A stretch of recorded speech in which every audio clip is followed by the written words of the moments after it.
What's up, secret present delivery man? What's up, daughter of darkness? You know what's so weird that you say that because I watched Dracula's daughter today.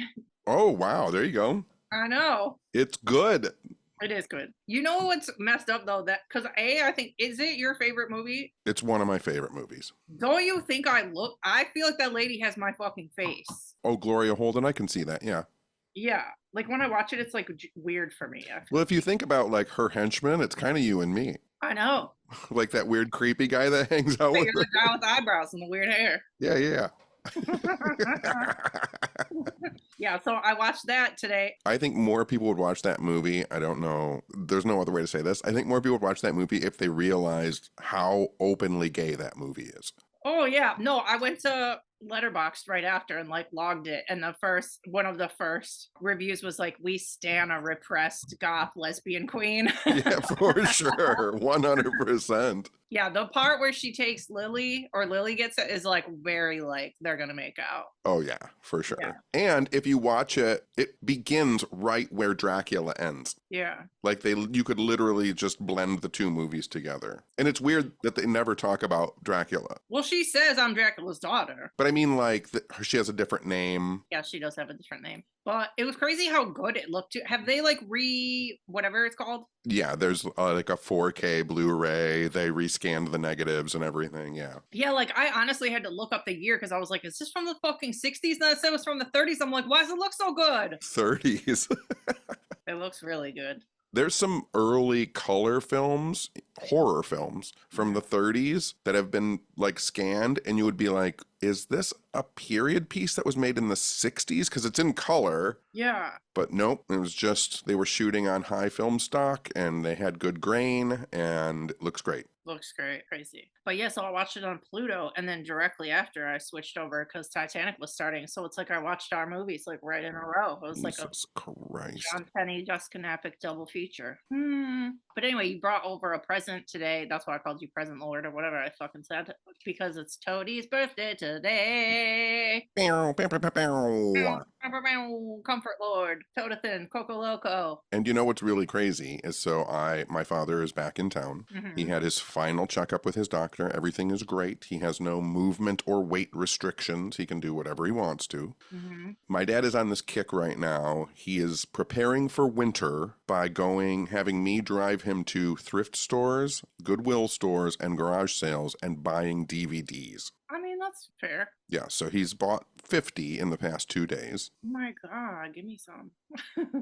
And today we were at a place called Ollie's, which is like a big lot kind of place, like it's clearance outlet. Mhm. And as I was looking around, I saw a Squeaky Goose dog toy. And I bought it and then got in the car and you posted that it was Toad's birthday. Yeah. I did it psychically. Yeah, you knew. You didn't need a Prezi. How long did that Prezi last? 10 minutes. He totally exploded it wide open. But he had fun. And then I gave him another toy after that. I gave him one when we woke up, and then you brought one, and then I gave him another one. And I gave him 3 toys last night. Well, it's a good day. It's a good day. It's a good weekend. Birthday weekend.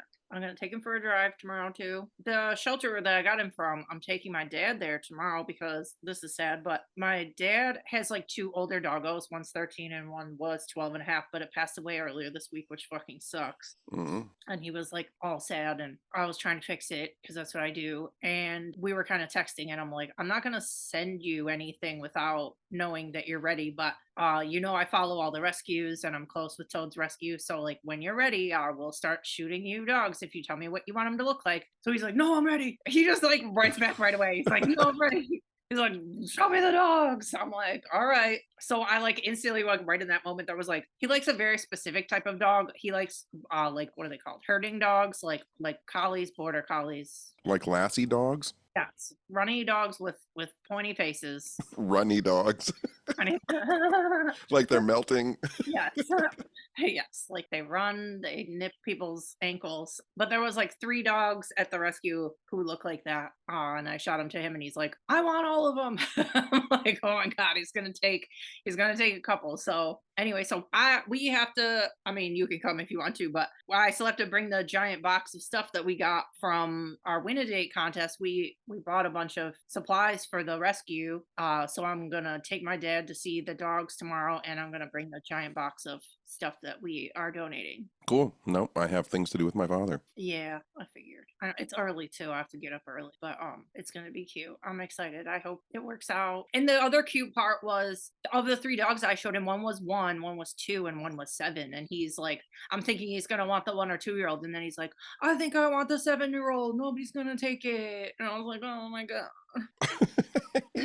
I was in my feels. That sounds like a better day than restaining my deck, which is what I'm doing with my father. I mean, that's cute too. That's bonding. Yeah, it was great. We did a whole portion of the deck today, and then it started raining, and it all just dripped off onto the ground. No, why don't you check the forecast? I didn't believe the forecast. It's my fault. Good grief. Well, maybe it was dry. Some of it will seep in. Yikes. That's my whole life. Yeah. Some of it seeps in. Yeah.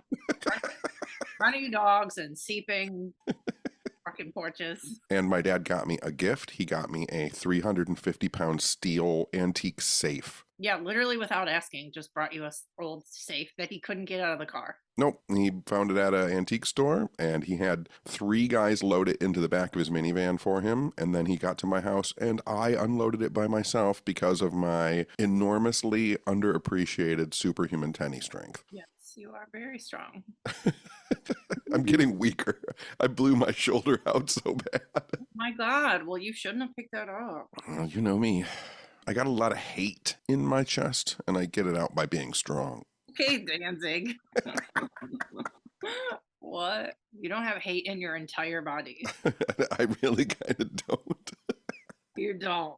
Okay, so what else? Oh, wait. So we haven't recorded in a little bit. You went to Waverly Hills Sanatorium, and then you claim you have a couple stories for me. And I feel like a couple of people spoiled probably one of the stories for me. Yeah, one of the major story got spoiled for you, I think. Yeah, in the Instagram comments. So I went to Waverly Hills, Strange Escapes, Waverly Hills, Louisville, Kentucky, and everybody was there. And I got there the event started on Thursday, and then I got there on Wednesday. So I got there on Wednesday, and I was so excited, and really super bad allergies.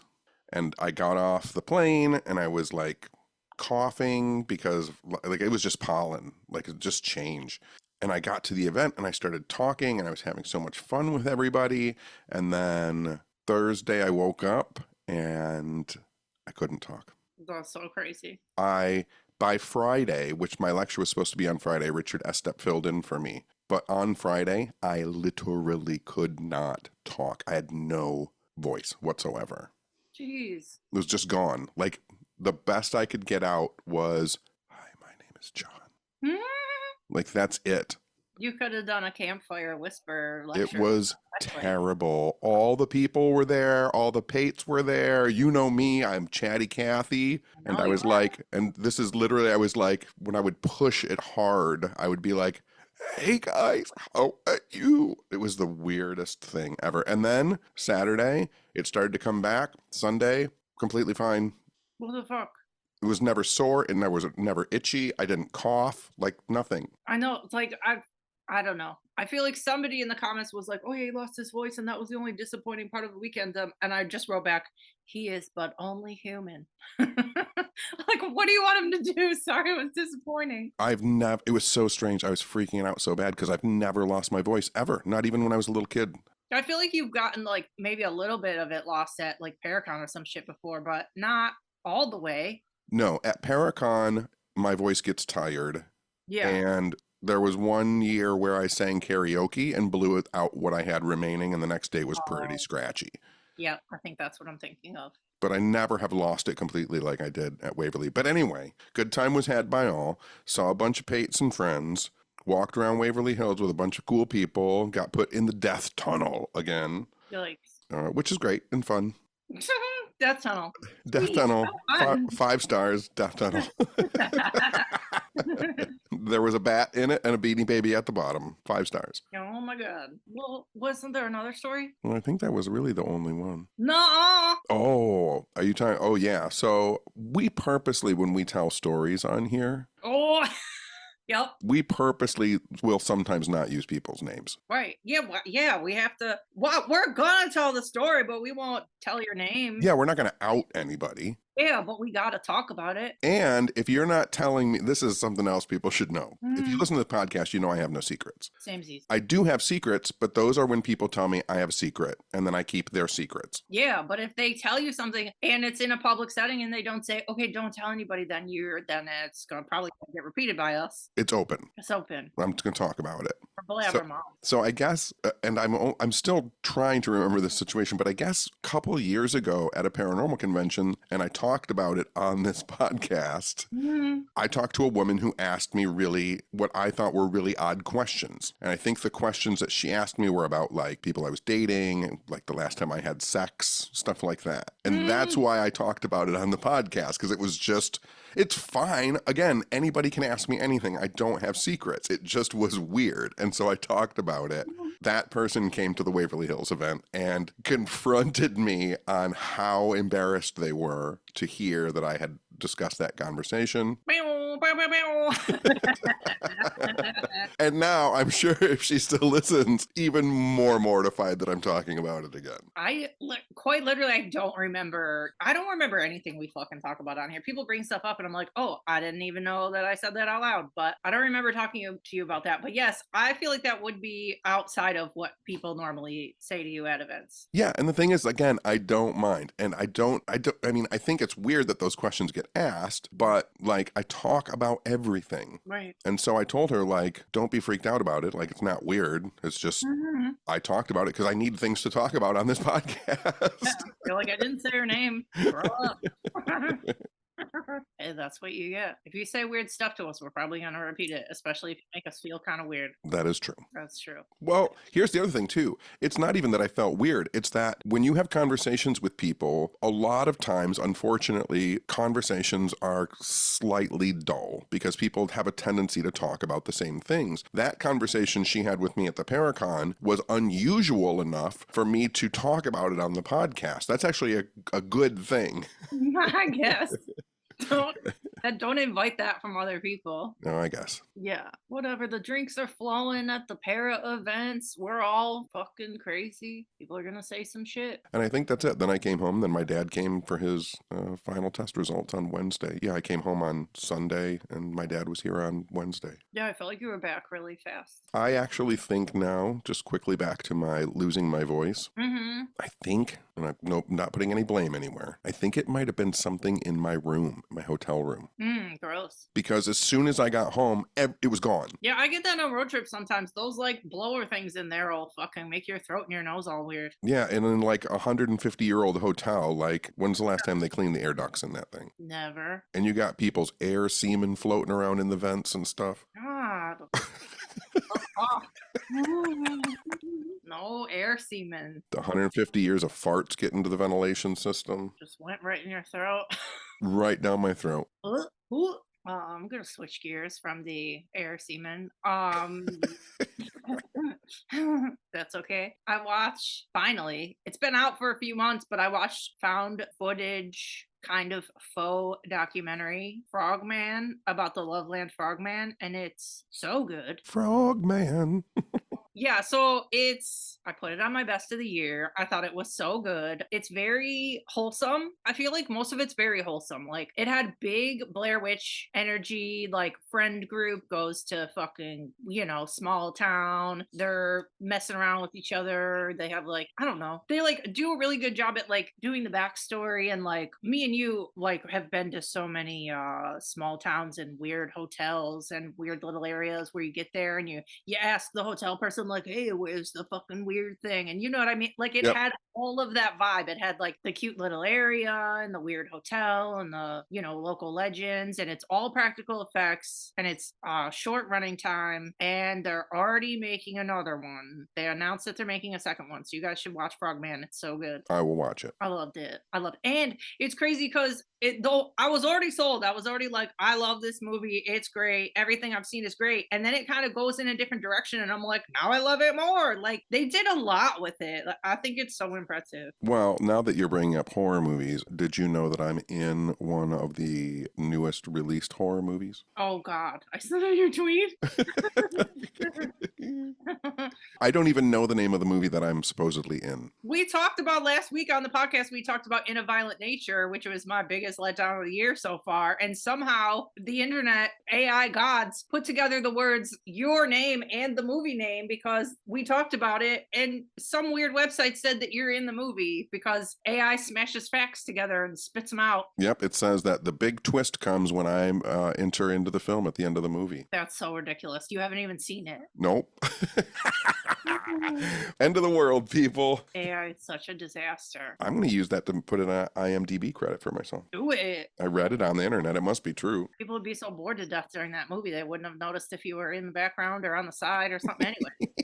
I couldn't even remember the name of the movie that they said I was in. In a Boring Nature is the name of the film. And then another exciting thing happened, found footage news is Mark Duplass this week announced, well, it looked like he was teasing Creep 3, which would be so exciting, but it turns out it's going to be a series and it's going to be called The Creep Tapes, where I assume it goes through like different victims that he's had. I have to rewatch the Creep movies. Dude, they're so good. I haven't seen them in a long time. I could do a rewatch too. Yeah, if you guys haven't watched Creep 1 and 2, watch them. They're so good. They're so uncomfortable. He's such a weird looking dude too. Dude, I'm obsessed with him. I'll make out with him. But he is a very long time wife and they're very cute, but I love him. He's very off-putting in the first one, but in the second one, he's like hot. I feel that's like how you describe Barry Keoghan. Barry Keoghan's having a moment. He's having a moment. He's in a new Sabrina Carpenter video and it's so good. And then today I watched the new Ariana Grande video and Penn Badgley's in it. I'm just saying words that you have no idea what my words are. Yeah, it's like you're just doing Moon Man speak. I know. But no, Penn Badgley was on Gossip Girl, and he's also on that You show where he's a stalker. And Ariana Grande's video is kind of like a take on Catwoman, like the Batman Catwoman, and then Ooh, a thing I know. Ooh, a thing that you know. I know it's cute, but yeah, both of those videos are awesome. And I watched the new Eminem video, which was the song and the video are surprisingly good too. Yeah, I was surprised by it. Yeah, that's pretty fun. Yeah. Did you go to the train station opening downtown Detroit? I sure didn't because I don't like big crowds. That was a big crowd. It did look nice though. You guys, if you've ever seen I don't know how else to describe it to people, so I'm just going to say it this way. If you guys have seen the Transformers movie, the first one, I think it's the first. No, maybe it's not even the first one. It's the second one. I think it's the second one. Yeah. So anyway, they show our historic giant Detroit what is it called? What is that? Train station? Train station. In the background of Transformers. And anyway, so it's been broken down and dead for a bunch of years. And then they restored it and it's all fancy and pretty now. And they had like a grand reopening fancy concert and played it on TV. And Diana Ross sang and Melissa Etheridge and Eminem. Jack White and Eminem. Jack White. It did look cute and fun. Yeah, I watched all the grand opening inside the stuff and it looks really pretty. Oh yeah, I saw some of it too. It did look pretty. It looked they did it to period. They didn't like just make it all new looking. Right. It's not all just like stainless steel and futuristic coffee house. Yes, exactly. That was the big happening in Detroit this weekend. Another thing I did this last week is I binged The Bear on FX.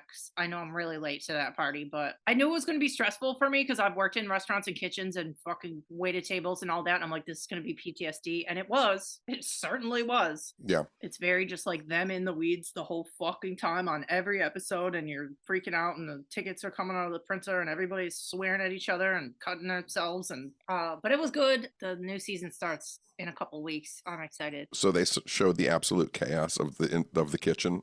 Yeah, they did. They use the real words. They use all but it's good. It's got like other underlying stories happening, but it was good. It was a quick binge. I binged season 1 and 2 in literally 2 days. It's always funny, the few kitchens that I've worked in, at certain points, like kitchens de-evolve. Like if it gets too busy, it de-evolves into like gladiator style combat. Like Yep. I've seen chefs fully drink and be completely drunk, smoking cigarettes in the back, making food while other people are fist fighting.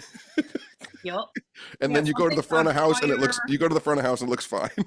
Yeah, something's on fire. Somebody drops a whole fucking big of those storage containers of like the sauce that you need. That's fucked. Somebody walks out. Just one of the kitchen staff just leaves and quits, and you're fucked. And they do a real good job of showing all that. It's a nightmare. I was stressed out for 2 days. When I was done with the binge, I'm like, I don't know if I need a Xanax or like a Coke, like lime Coke.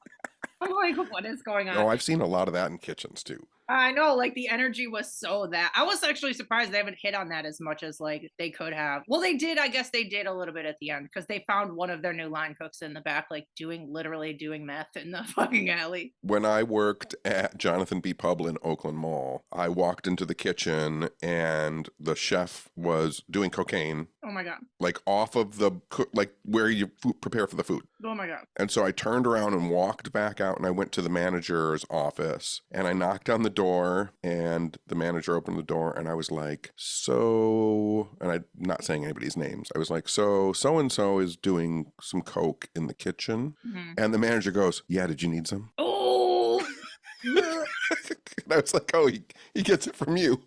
oh my God. We also had a waitress that would give blowjobs in the bathroom. Oh, No shame. You gotta do what you gotta do. gotta do what you gotta do. Oh no, but in a food service setting though, that was like bummed me out a little bit. But I mean, it was Jonathan B. Pub at a mall. You're not getting like top shelf service. I mean, if you're gonna blowjob you, I guess you are, but That guy's getting top service. Everybody else is just getting like a hamburger and fries. Oh my God. Anyway, let me return really quickly back to something because I didn't stress this enough. Sure. Thank you to everybody who helped to calm me when I lost my voice. I can't begin to stress enough. Laying in a hotel bed, not being able to talk, at an event where I'm supposed to talk, having a job where my job is talking, whether it's this podcast, my business is literally called lectures, and thinking in the hotel bed, what if my voice never comes back? You know, they're just happy to see you. They would have just sat with you in silence and been happy about it. I'm sure nobody would have been like, oh, I didn't get to hear. Like, that's not, whatever. Shit happens. Like, literally, like I said in that comment, you're only human. What are you supposed to do? Everybody was very nice and it was very comforting and it was very stressful for me. So I thank everybody for their kindness. I'm not surprised that they were so kind. Good job, everybody. Good job, everybody. Oh, I actually got an Instagram DM today on our WhoopOut Instagram that from a new person who met you at that event and said that you were very nice and that they were currently downloading all our episodes to listen to the podcast. Oh, that's nice. I know. See, I'm a nice person. yeah, you are kind of a wiener, but Kind of. kind of a little bit of a wiener, but I have a little bit of a wiener. no, I don't fucking know what you got. That's what I was. What is this? That's none of my. I said you are a little bit of. Okay, that's correct. You have to ask that lady at that event if you have a big wiener. No questions that Tenney doesn't want to answer. I'll answer any question. All right. Well, now you've done it. I learned another thing this week that, okay, you know how me and you always talk about how we like people, like our celeb crushes usually have the droopy eyeballs? They have like cow eyes. Yeah. That we call it. But so I think what we're both talking about, it's called Sanpaku eyes. It's a Japanese term for 3 whites. So it means like you can see the white of their eyes on the sides and on the bottom. It's called Sanpaku. I don't know if that's what we're talking about. Well, I think some of our celebrity crushes have that. All right. Yeah, probably. What's it called when someone has, you can see 3 times the amount of gums? I don't know. I don't know. You can see their side gums, their front gums, and their bottom gums. Oh my God, I don't know. Hey, cut it out. Are you done? Anyway, but it said that Sanpaku eyes are associated with tragedy and violence. Individuals with Sanpaku are more likely to develop an illness or die a tragic death. Is this a folklore thing? No! This sounds like some... It's not. And then also the Sanpaku that we like is where you see the white underneath, but the scary Sanpaku is where you see the white on top. And they say like Charles Manson had the Sanpaku where you can see the white on top. And now that I've been watching true crime stuff since I heard this, and I've noticed that a lot of other weird like serial killery and criminal people have the Sanpaku on the top.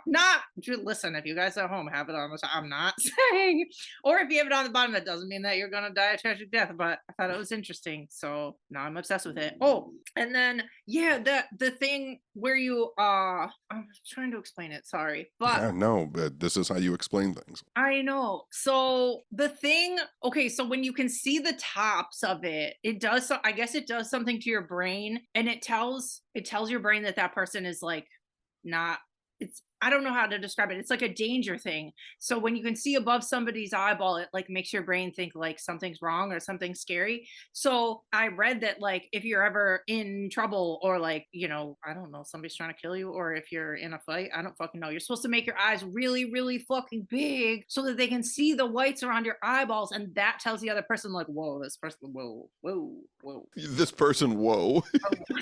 Oh, oh, whoa, this person is trouble. But yeah, that's true. Oh, that's If I ever lose my voice and I'm in that situation, I will do that as a nonverbal communication. yeah. You should have, when you lost your voice, you should have just made your eyeballs really big so that people are like, this guy has no voice and he's really scary. Oh, but then another exciting thing I wanted to tell you about too was another Japanese thing was Japanese researchers are close to a significant breakthrough in dental medicine where a new drug will regenerate human teeth. I don't know. I don't know if I believe in the eye thing or the teeth thing. No, listen, it's happened. This is real. The drug has shown promising results in animal trials and is set to begin human clinical trials in 2024, starting with adults who have congenital tooth loss. If successful, this drug could revolutionize dental care and could be available as soon as 2030. I'll be dead by then. No, you're not. That's like 2 seconds. Well, no, I saw a picture and they did it with what was it? Like a mink or a little animal. And Don't give animals the ability to grow more teeth. You act like I fucking work at the lab in Japan. What are you yelling at me for? I'm just saying, because you didn't think it was real, but I saw a picture where they showed, okay, the thing had like little pointy teeth and then all the little baby ones in the middle of the top, one was missing and they grew back the fucking little nugget tooth that was missing. I swear it's real. I swear it's real. And it wasn't on like weird websites. It was on fucking real ones. Whatever. What if you get new teeth, bro? What if they do that and instead of like getting regular teeth, you get like just your baby teeth grow back in? I know. They gotta sort that out. I know. I don't know how that works. Cause yeah, why would you skip? I don't know. I'm just getting dentures. No, get the fake growy teeth. I'm not getting fake growy baby teeth. I think that's so interesting. I hope it works. That sounds great. It'll probably be $1 million, but we'll see. It'll be $1 million. It won't be available to everybody. You'll have to see someone fucking stupid like Elon Musk doing it. Well, he'll just take it out of control and get like shark teeth. He'll be like, oh, the first human with 3 rows of teeth. Yep. You're like my Elon Musk voice. I don't know how that was Elon Musk, but I got it. I wasn't going to stop to explain, but I did. What else? Anything? I don't think I have anything else. Just that I've been to a few garage sales with my dad, as I said earlier. Mm-hmm. Garage sales are really falling off a cliff. You know what's funny is I was actually, because I had asked you the other day, can you help me sort out my house soon because I'm drowning in fucking madness over here. But I was also thinking the last few days, I'm like, I wonder what's going on at garage sales recently because I'm like, I feel, at least me, I see a trend on Facebook Marketplace of stuff getting more expensive and people charging more for stuff. So I'm like, are garage sales now like stuff's like $5 and $10? Yes. See, I knew it. I felt it. I sensed it. Yeah. A garage sale now is like, they're not thrift stores anymore. Yeah. People are like, I bought this lamp for $20, so I'm selling it for $20. No, that's not a garage sale price. No. No. If you don't want it, It's $1. it's $1. Right. But no, but in a good way I was thinking though, because I'm like, I know when we eventually have a garage sale that we've been talking about for 3 fucking years, I'm not going to want to sell some of this stuff for like $1. I will want to have some higher prices. So I was like, will that look like out of nowhere, or is this how garage sales are now? This is how garage sales are now. That's crazy. One of the garage sales I stopped at, there was an old colander, like a strainer, Mm-hmm. and it was $11. Oh, those are literally at the dollar store. And the guy said, I'll give you $5 for this. Oh my God. And the woman said, it's marked 11. Get the fuck out of here. I would have laughed my way out of that garage sale. Books should be like a quarter. Yeah. Glassware's like 50 cents. That's why my dad's buying DVDs. The only thing that's cheap at garage sales, all DVDs are 50 cents. Nice. So he's just buying everything. Yeah. Which is crazy. Yeah. Because he was buying rom-coms. He's going to end up seeing more movies, rom-coms, than I've seen. I hope you watch them with them because some of them are really good. We'll see. I never want to date anybody again and I never want to get married, but I watch rom-coms all the time. It doesn't make any sense. It's like a social experiment for me. It's like if I watch a movie about dinosaurs, like what? That's crazy. That's really outlandish. And then I see people in good relationships. I'm like, that is really outlandish. Yeah, I guess you can look at it that way. But like when I watch superhero movies, I'm like, this is Yeah. cool. This is cool if this could really happen. And then when I Yeah. watch a rom-com, I'm like, that's cool if that could really happen. Literally. Like, this is cool to see this world for a second and then I'm out of here. Yes, that's the vibe. I think that's about it though. I think that's it too. Oh, my dad made me a free library. I was gonna bring it up, but I didn't know if you wanted people to know that you were gonna have one, because then they'll know. Then they'll go around looking for a free library. There's a few in my neighborhood, so I think I'm all right with it. There's an awful lot of them over here too. Yeah. Uh-oh, he just woke up. So All right. my dad yawning is my version of Toad squeaking. Uh oh. Oh, jeez. Uh oh. Oh, your dad's up, Toad's up, everybody's up. I'm going to sleep. No, I got time. I gotta watch some stuff. I'm going to watch, what did I bought on DVD today? I bought, for 50 cents, I found a DVD version of the original John Carpenter's The Fog. Fog, that's a good score. Fog is a good score for 50 cents, even on DVD. Also, I need a fucking. I feel like I need a DVD player. I have an old Blu-ray player. I just need to get a new one online somewhere. What do you need? I have a Blu-ray player that supposedly plays DVDs, but I think it's just old, and now when I put in anything, it just doesn't really work. I have an extra one. You have an extra Blu-ray player? Yes. You do? Yeah. I would love to have that. I actually have two because I bought a Blu-ray player today at the Salvation Army. What? They had a Blu-ray 3D player What? for $6. Oh, hell yeah. So you psychically knew I needed a Blu-ray player. Sick. Blu-ray player, Toad. Happy birthday, baby. Jesus. He can bark at the animals in Blu-ray. Oh my god, I know. I've been watching true crime all week, so much true crime, and he keeps barking at all the cadaver dogs. He's like in love with every cadaver dog. They're his buddies. Oh, but I get to go look at dogs tomorrow. I forgot. And I remembered again. Okay, I'm done. Okay, we're going. Anything else? Not really. We don't have anything coming up at all. Well, you have a 1010 Tenney. You have if you're a Patreon of ours, Tenney does a live stream where he answers all your questions and comments on the 10th of every month, and that's coming up. And if you're not a Patreon, you can join at patreon.com/whatsupweirdo. That is true. And also coming up in less than 3 weeks, I will be in Chicago, June 26th. And there's information on my Twitter and perhaps on the WooPod Instagram, maybe. Yeah, in the WooPod Instagram bio, in our link tree, there is a link to buy tickets to Tenney's gig in Chicago. Be there or be square. Yes. Yes. Okay, now I'm done. Okay, I'm done too. I gotta pee. Okay, good work, buddy. Okay. Okay, good talk. I'm glad you're back. Thanks. I'm glad that I'm back too. Glad you have a voice. Me too. Okay. Okay. Okay, bye. You're too high for the microphone to pick up when you do that. Happy birthday, Toad. There you go. That's better. Happy birthday, Toad. Happy birthday, Toad. Toadski. Little Toadski.